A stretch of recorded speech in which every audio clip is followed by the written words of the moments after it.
এই চোখ আল্লাহর দেওয়া। এ কোন দুর্ভাগ্য চোখ, যে চোখ তার রবের কালাম কখনোই দেখল না। হায় যুবক, হায় বাবা, যে চোখ তার মালিকের কালামই পড়তে পারল না, যে জিহ্বা তার রবের কালামই পড়তে পারল না। আমার তো মনে হয় ওই জিহ্বা কথাই বলতে জানে না, ওই চোখ তো কিছুই দেখে না। আমি দুইটা কথা সব সময় আমার মনে হয়, আর একটা হলো যেই জিহ্বা আল্লাহর কোরআন দেখে দেখেও পড়তে পারে না, আমার কাছে মনে হয় এটা কোনো জিহ্বাই না, তার কোনো জিহ্বাই নেই।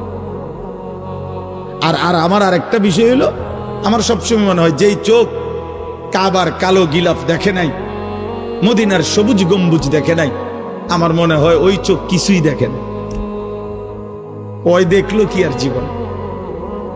ও মালিকের ঘরই দেখে নাই, ও বন্ধুর রওজাই দেখে নাই, ও আর জীবনে দেখলো কি?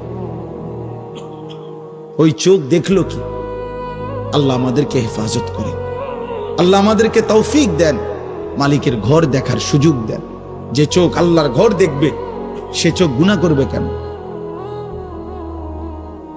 যে চোখ জান্নাত দেখবে সে চোখ গুনাহ করবে কেন? ফালা তা'লামু নাফসুম মা উখফিয়া লাহুম মিন কুররাতি আ'য়ুন।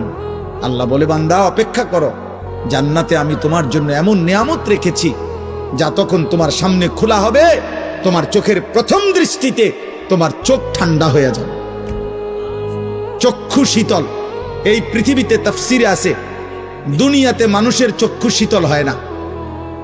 দুনিয়াতে এমন কোনো কিছু নাই যেই জিনিস দেখবার পরে আর দেখতে মন চায় না। পৃথিবীর সবচেয়ে সুন্দর জিনিস দেখার পরও যদি কাউকে বলে আর কিছু দেখবেননি, সে বলবে হ্যাঁ আরো দেখবো, আর আসেনি কিছু।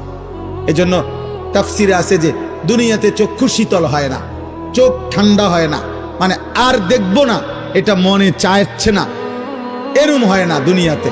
কিন্তু আখিরাতে জান্নাতে এটা হবে। আল্লাহ বলবেন, আল্লাহ বলেন চক্ষু শীতল হবে, মানে বান্দা যখন জান্নাতের একটা একটা নিয়ামত দেখবে, এরপরে এই নিয়ামত আরো হইতে পারে আরো সুন্দর, এটা সে ভাববেও না, এর চাইতে সুন্দর সে দেখতেও চাইবে।